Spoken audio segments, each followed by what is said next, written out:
নমস্কার বন্ধুরা, শ্রাবণী রান্নাঘরে আপনাদের সবাইকে স্বাগত জানিয়ে আমি আবারও একটা রান্নার ভিডিও নিয়ে আপনাদের সামনে চলে এসেছি। আজকের আমি আপনাদের পটল দিয়ে একটা রেসিপি বানিয়ে দেখাবো।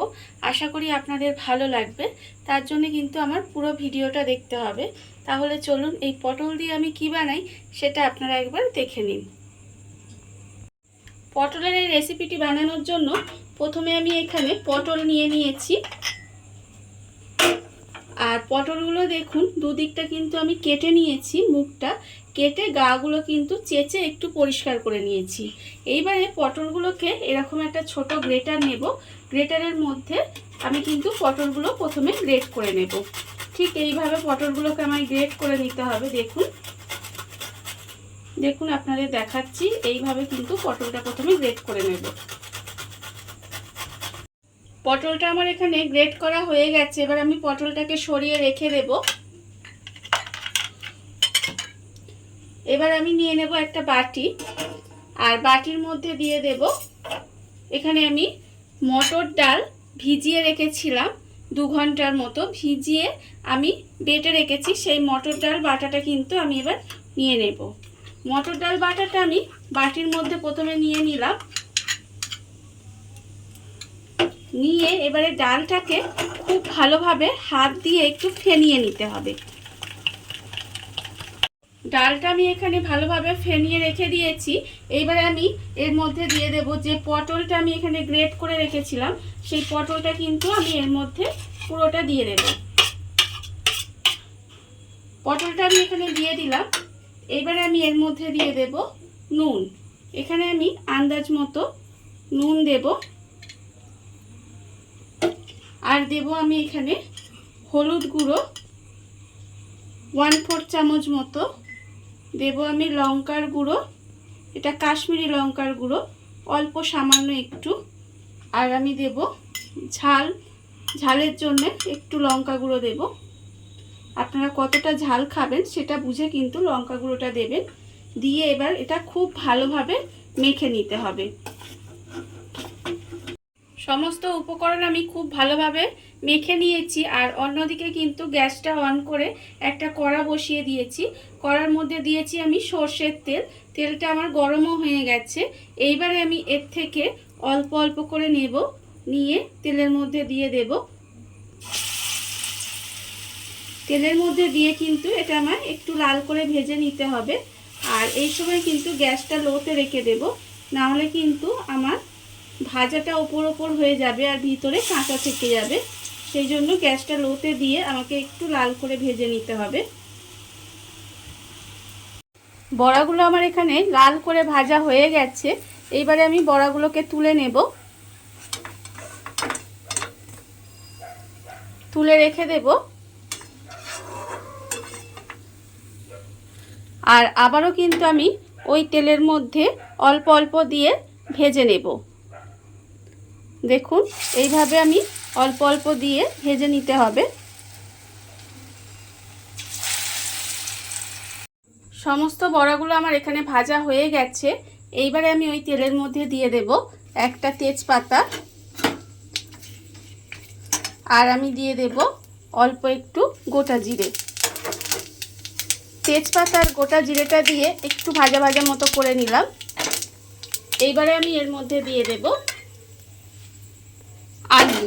এখানে আমি আলুগুলো ডুমো ডুমো করে কেটে রেখেছি, সেই আলুগুলো কিন্তু আমি তেলের মধ্যে দিয়ে দেব।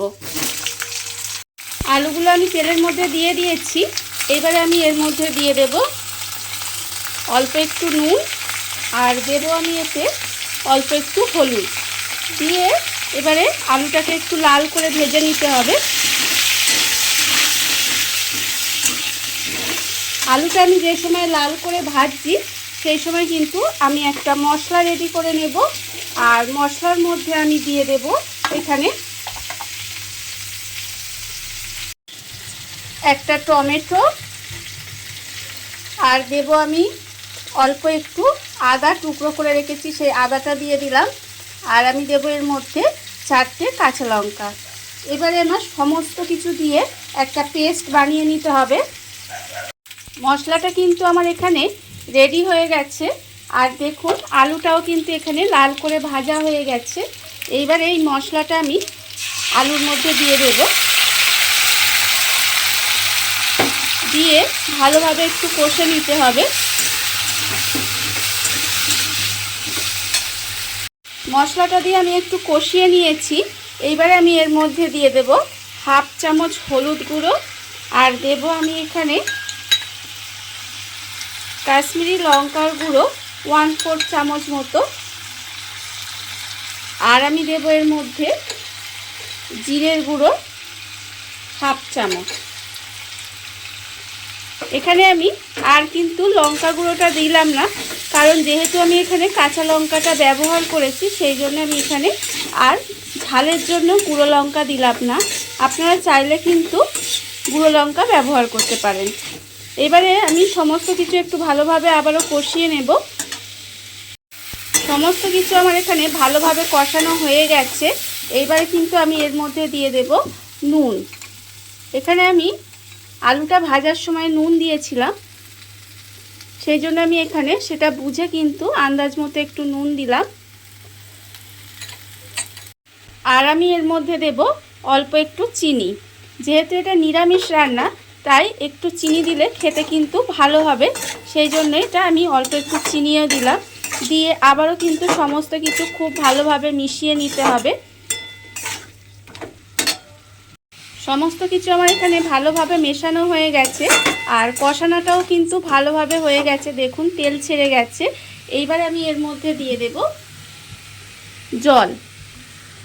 এখানে আমি খুব বেশি জল দেব না, আলুটা সেদ্ধ হওয়ার মতো অল্প একটু জল দেব। দিয়ে গ্যাসটা কমিয়ে এইভাবে কিছুক্ষণ ঢাকা দিয়ে রেখে দিলেই কিন্তু আমার রান্নাটা রেডি হয়ে যাবে।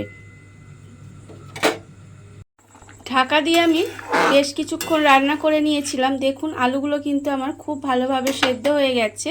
এইবার আমি এর মধ্যে যে বড়াগুলো আমি এখানে ভেজে রেখেছি, সেই বড়াগুলো কিন্তু আমি এর মধ্যে দিয়ে দেব। আর এই বড়াগুলো কিন্তু আপনারা শুধু শুধুও খেতে পারেন, সেটাও কিন্তু ভীষণ ভালো লাগবে। এবার সমস্ত বড়াগুলো আমি এর মধ্যে দিয়ে দেব। বড়াগুলো আমি এর মধ্যে দিয়ে দিয়েছি। এইবারে এটা একটু মিশিয়ে দিতে হবে। মিশিয়ে দিয়ে আবারও কিন্তু একটু রান্না হতে দিতে হবে। বড়াগুলো দিয়ে আমি কিন্তু 5 থেকে 7 মিনিট মতো একটু রান্না করে নিয়েছি। দেখুন রান্নাটা কিন্তু আমার প্রায় হয়েই এসেছে। এইবারে আমি এর মধ্যে দিয়ে দেব নামানোর আগে অল্প একটু গরম মশলা গুঁড়ো, আর দেব অল্প একটু ঘি। যেহেতু নিরামিষ রান্না, একটু ঘি আর গরম মশলা দিলে কিন্তু খেতে ভীষণ ভালো লাগবে, সেই জন্য আমি একটু ঘি আর গরম মশলা দিয়ে দিয়েছি। এবার এটা ভালোভাবে মিশিয়ে দেব। এই রান্নাটা কিন্তু আপনারা যে কোনো নিরামিষ দিনে কিন্তু করতেই পারেন, খেতে কিন্তু ভীষণ ভালো হয়। এবার সমস্তটা ভালোভাবে মিশিয়ে গ্যাসটা অফ করে ঢাকা দিয়ে কিছুক্ষণ রেখে দিলেই কিন্তু রান্নাটা আমার রেডি হয়ে যাবে। দেখুন আপনারা বাড়িতে থাকা খুব সামান্য কিছু উপকরণ দিয়ে কত সুন্দর একটা পটলের রেসিপি তৈরি হয়ে গেছে। এটা কিন্তু আপনারা বাড়িতে বানিয়ে দেখতেই পারেন, ভীষণ ভালো খেতে হয়। আর এই রেসিপিটি যদি আপনাদের ভালো লেগে থাকে, তাহলে আপনারা যদি ফেসবুক থেকে দেখে থাকেন, তাহলে পেজটি ফলো করে দেওয়ার অনুরোধ রইল। আর যদি ইউটিউব থেকে দেখে থাকেন, তাহলে চ্যানেলটি সাবস্ক্রাইব করে নেওয়ার অনুরোধ রইল। তাহলে চলুন ভিডিওটা আমি এখানেই শেষ করছি। আপনারা সবাই ভালো থাকবেন, সুস্থ থাকবেন। আবারও হাজির হব নতুন কোনো রান্না নিয়ে।